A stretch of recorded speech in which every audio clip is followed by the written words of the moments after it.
आज के वीडियो में हम जानेंगे कि साइक्लोन क्या होते हैं और साइक्लोन कैसे आते हैं, साइक्लोन की उत्पत्ति क्या होती है और सबसे जो मुश्किल सवाल स्टूडेंट्स के सामने है कि साइक्लोन में हवाओं का डिफ्लेक्शन कैसे होता है।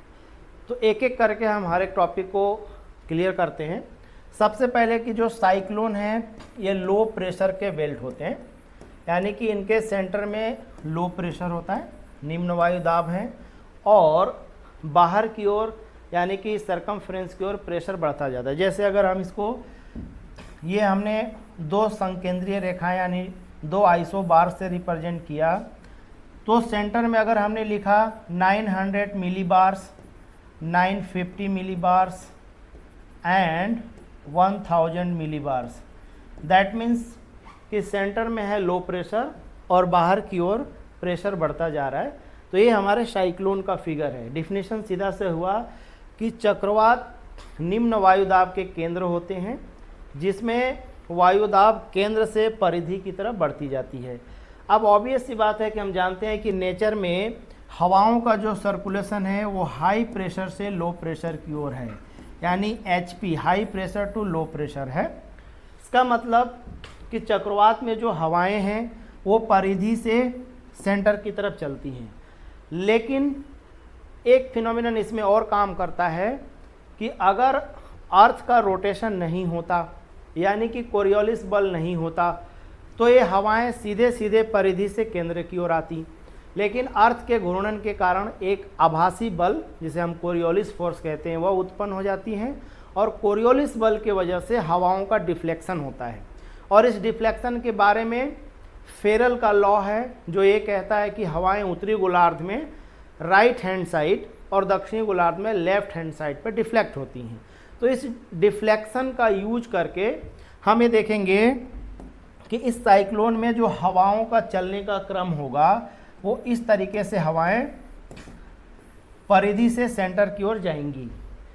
तो इसकी स्पिनिंग देखेंगे हम, क्योंकि साइक्लोन जो है वो हवाओं का राउंड सर्कुलेशन है, यानी हवाएं इसमें स्पिनिंग करती हैं, गोल गोल चक्कर करती हैं। अगर हम इसकी स्पिनिंग को बनाएं तो हम ये देखेंगे कि अगर हम जस्ट ये ड्रॉ कर लें 12, 3, 6 और 9, दैट मीन्स अगर हम एक क्लॉक ड्रॉ कर लें इसमें तो आप इसके स्पिनिंग से आप समझ पा रहे हैं कि हवाओं का फ्लो है जस्ट लाइक, यानी कि ये एंटी क्लॉकवाइज है, क्योंकि क्लॉकवाइज तो 12 से 3, 3 से 6 होता, बट इसमें साइक्लोन में हवाओं का स्पिनिंग है 3 से 12, 12 से 9। दैट मीन्स साइक्लोन में जो है वो हवाओं का चलने का जो दिशा है वो एंटी क्लॉकवाइज होता है। लेकिन अब सभी स्टूडेंट्स को ये ध्यान रखना है कि एंटी क्लॉकवाइज या क्लॉकवाइज कहने का पर्पज़ है कि इसके लिए हमें हेमिस्फीयर देना ज़रूरी है।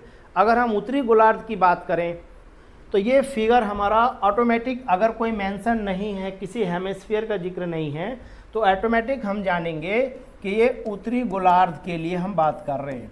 तो अब हमारी रूलिंग क्या हो गई कि उत्तरी गोलार्ध में जो चक्रवात होती हैं उनमें हवाओं का जो चलने का क्रम है वो घड़ी के सुई के विपरीत या एंटी क्लॉकवाइज होते हैं। अब जो सबसे ज़्यादा मुश्किल सवाल है कि हमने इसको रेगुलेट तो कर दिया कि एंटी क्लॉकवाइज, बट इसको हम ड्राइव कैसे करेंगे कि एंटी क्लॉकवाइज होती कैसे हैं। तो हम ये ड्राइवेशन आज समझेंगे कि साइक्लोन में हवाओं का क्रम एंटी क्लॉकवाइज कैसे। तो देखेंगे ए साइक्लोन लिया और साइक्लोन का फिगर अगेन एज्यूम करते हैं कि सेंटर में ऑब्वियस है लो प्रेशर होगा LP और outer side that means HP। इसमें हम हवाओं का स्पिनिंग देखेंगे कि हवाओं का प्रवाह कैसे एंटी क्लॉकवाइज होगा। हम यहाँ पर मेंशन कर दे रहे हैं, यह है हमारा नॉर्दर्न हेमिस्फीयर। इसमें बिल्कुल भी याद करने की ज़रूरत नहीं है, आप इस कॉन्सेप्ट को अगर जस्ट वॉच कर लें तो आप समझ जाएंगे कि हवाओं की स्पिनिंग कैसे होती है। जस्ट केवल आपका ये थिंकिंग प्रोसेस है। देखेंगे कि अगर ये साइक्लोन है हमारा तो ऑब्वियस सी बात है कि सेंटर में होगा लो प्रेशर और ये हमने आउटर फ्रेंस बना लिया जो होंगे हाई प्रेशर। चारों तरफ चारों डायरेक्शन में हमने ये लिख दिया, क्योंकि इस फिगर से दिखाई दे रहा है कि आउटर में हाई प्रेशर और सेंटर में लो प्रेशर। तो हमने वही चीज़ किया है कि सेंटर में लिया लो प्रेशर एंड आउटर में लिया हाई प्रेशर। अब जस्ट हमें समझना है कि अगर कोरियोलिस फोर्स नहीं होती है ना, इसको हम ये समझ लेते हैं कि कोरियोलिस बल क्या इफेक्ट डालता है। कोरियोलिस बल, और कोरियोलिस बल जनरेट किससे होता है, तो अगर हम इसको कहें पृथ्वी के घूर्णन से, यानी कि पृथ्वी के घूर्णन कहें, रोटेशन कहें, इससे एक वर्चुअल फोर्स जनरेट होता है जिसे हम कहते हैं कोरियोलिस फोर्स। और इस फोर्स के वजह से ही हवाएं डिफ्लेक्ट हो जाती हैं। जैसे इस फिगर में एज्यूम करें कि अगर कोरियोलिस फोर्स नहीं होती तो ये हवाएं हाई से लो, यानी कि बिल्कुल सीधे सीधे इस तरीके से हवाएं आ जाती। बट चूँकि अर्थ रोटेशन में है और कोरियोलिस फोर्स ऑलरेडी जनरेटेड है और काम कर रहा है, तो ये हवाएं सीधे ना आकर इनमें डिफ्लेक्शन का लॉ लगेगा, जो हमें आज का हमारा मेन टॉपिक है कि कैसे हवाओं में डिफ्लेक्शन होता है। तो वन बाय वन करके देखेंगे। इसके लिए बिल्कुल सिंपल सा रूल है कि अगर एक ही रूल है फेरल का कि हवाएं, ये हमारा नॉर्दर्न हेमिस्फीयर का फिगर है, तो राइट हैंड साइड में डिफ्लेक्ट होगी। बस सिर्फ एक रॉ को फॉलो कर लेंगे। हम यहाँ मेंशन कर देते हैं कि इसको हम देखेंगे फेरल के नियम के अनुसार डिफ्लेक्शन देख रहे हैं हम।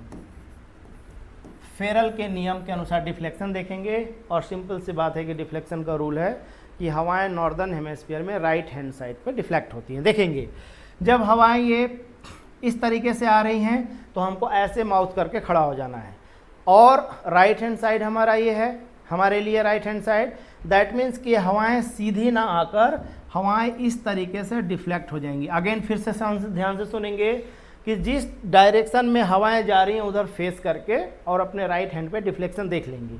जैसे ये हवाएं ये जा रही हैं पश्चिम से पूरब, तो हवाओं का हम ऐसे फेस करके खड़े हो जाएंगे और राइट हैंड हमारा नीचे की ओर है। दैट मीन्स हवाओं का डिफ्लेक्शन, जो हवाओं का डिफ्लेक्शन है वो इस तरीके से काम करेगा। ये हवाएं सीधी न जाकर राइट हैंड पे डिफ्लेक्ट हो जाएंगी। अब हवाएं दक्षिण से उत्तर जा रही हैं तो अगेन ऐसे माउथ कर लेंगे और हमारा right hand side, that means हवाएं ऐसे डिफ्लेक्ट हो जाएंगी। और हवाएं पूरब से पश्चिम चल रही हैं, एरो शो कर रहा है, तो हम ऐसे माउथ कर लेंगे और हवाएं right hand side, that means हवाएं सीधी ना आकर हवाएं डिफ्लेक्ट हो जाएंगी। अब इस डिफ्लेक्शन का आप पूरा चार्ट बनाएंगे तो आप देख पाएंगे कि इस तरीके से, इस तरीके से और इस तरीके से, यानी स्पिनिंग बिल्कुल सिंपल है कि अगर हम यहाँ पर वॉच ड्रॉ कर लें 12, 3, 6 और 9 का, तो दैट मीन्स ये डिफ्लेक्शन हमारा दिखाई दे रहा है जो कि एंटी क्लॉकवाइज है। यानी रिजल्ट क्या आया हमारा कि अगर हवाएं नॉर्दर्न हेमिस्फीयर में साइक्लोन में हवाएं चलती हैं, उनका हवाओं को जो चलने का दिशा है, डायरेक्शन है, वो होती हैं ऑलवेज एंटी क्लॉकवाइज। तो अब हमें याद हो जाएगा, बिल्कुल भी इसे रटने की ज़रूरत नहीं। इस डिफ्लेक्शन लॉ से हमने देख लिया कि हवाएं नॉर्दर्न हेमिस्फीयर में हमारे एंटी क्लॉकवाइज चलती हैं साइक्लोन में। अब हम इसी का रिवर्स कर दें कि अगर साउदर्न हेमिस्फीयर में जाएंगे तो वहाँ पर डिफ्लेक्शन का लॉ फेरल के अनुसार है कि वहाँ हवाएं लेफ्ट हैंड साइड में डिफ्लेक्ट होती हैं। तो हम उसको भी अगेन आपको एक रिहर्सल हो जाएगा, दोबारा से हम रिप्रेजेंट कर देते हैं कि हमने यहाँ लिख दिया कि हमारा ये साउदर्न हेमिस्फीयर है, यानी कि दक्षिणी गोलार्ध है, साउदर्न हेमिस्फीयर। ये क्लियर होना चाहिए कि ये रेफरेंस बिंदु है हमारा, और यहाँ पर हमारा फेरल के रूल के अनुसार, फेरल के नियम के अनुसार यहाँ पर लेफ्ट हैंड साइड में हवाएं डिफ्लेक्ट होती हैं। बस इस रूल को फॉलो करके अगेन हम डिफ्लेक्शन साइक्लोन में आपको बताते हैं।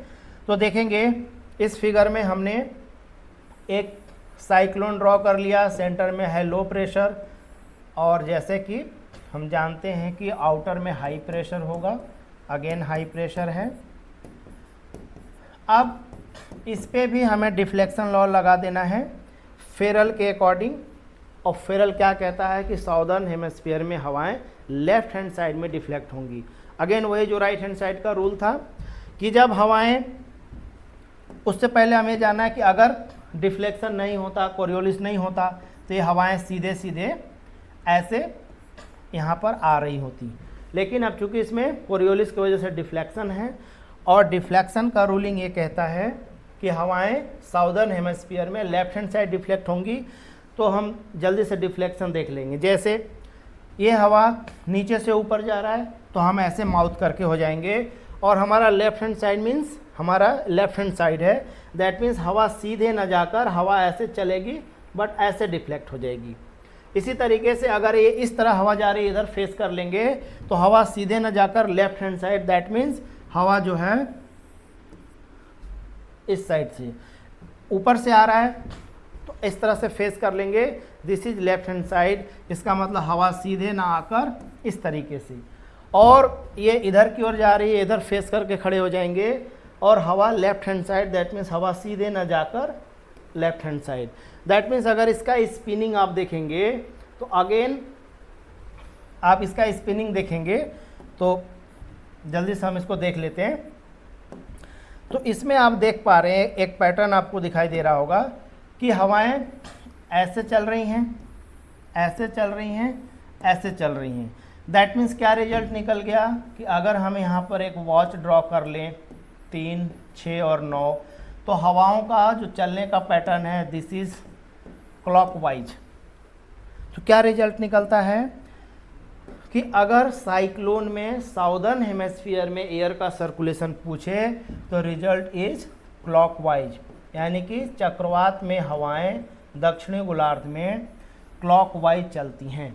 अब से हम 2-3 बातों पे गौर करेंगे। अगले ऐसे वीडियो में हम आपको और भी बताएंगे कि साइक्लोन की उत्पत्ति क्या वजह है कि भूमध्य रेखा पे साइक्लोन नहीं आते। फिर साइक्लोन के 2 टाइप्स हैं, टेम्परेट साइक्लोन एंड उष्णकटिबंधीय चक्रवात, शीतोष्णकटिबंधीय चक्रवात, और दोनों के चलने के और उनके उत्पत्ति के और उनके जलवायु संबंधी विशेषताओं में अलग अलग भिन्नताएं होती हैं। अगले वीडियो में हम उसमें बात करेंगे कि ये साइक्लोन किन अक्षांशों में आएंगे, इन पे वेदर का क्या इफेक्ट है, शीतोष्णकटिबंधीय चक्रवातों में पछुआ हवाओं का क्या रोल है, उसमें फ्रंट्स यानी वाताग्र का क्या रोल है, उनके साथ तड़ित झंझा ना क्यों चलते हैं, उनका डायरेक्शन पश्चिम से पूर्व क्यों होता है। इसी तरीके से उष्णकटिबंधीय चक्रवात ज़्यादा प्रबल, ज़्यादा शक्तिशाली, ज़्यादा विनाशकारी क्यों होते हैं। इस तरीके के सारे जो जनरल क्वेश्चंस हैं जो एक प्रतियोगी परीक्षा देने वाले स्टूडेंट्स के मन में होते हैं, अगले वीडियो में हम इसको 1 बाय 1 करके इसको क्लियर करेंगे। आज के वीडियो में जो हमने जाना जस्ट उसको समअप कर देते हैं कि साइक्लोन लो प्रेशर के बेल्ट हैं जिनमें हवाएं परिधि से सेंटर की ओर चलती हैं, और साइक्लोन में डायरेक्शन देखा हमने कि डायरेक्शन में 2 फोर्सेस काम करते हैं। एक तो कोरियोलिस फोर्स जो कि अर्थ के रोटेशन से जनरेट हो रही हैं, और इसमें एक डिफ्लेक्शन का रूल लगता है जिसको हम फेरल्स लॉ कहते हैं, जो रूल ये कहता है कि हवाएं चाहे समुद्री जलधाराएं हों, कोई भी अर्थ पर डिफ्लेक्शन नॉर्दर्न हेमिस्फीयर में राइट हैंड साइड और साउदर्न हेमिस्फीयर में साउथ यानी कि लेफ्ट हैंड साइड डिफ्लेक्ट होती हैं। इसी रूल को हमने लगाकर आपको दिखाया कि चक्रवात में हवाएं उत्तरी गोलार्ध में जो चलती हैं वो एंटी क्लॉकवाइज, जबकि साउदर्न हेमिस्फीयर में क्लॉकवाइज चलते हैं।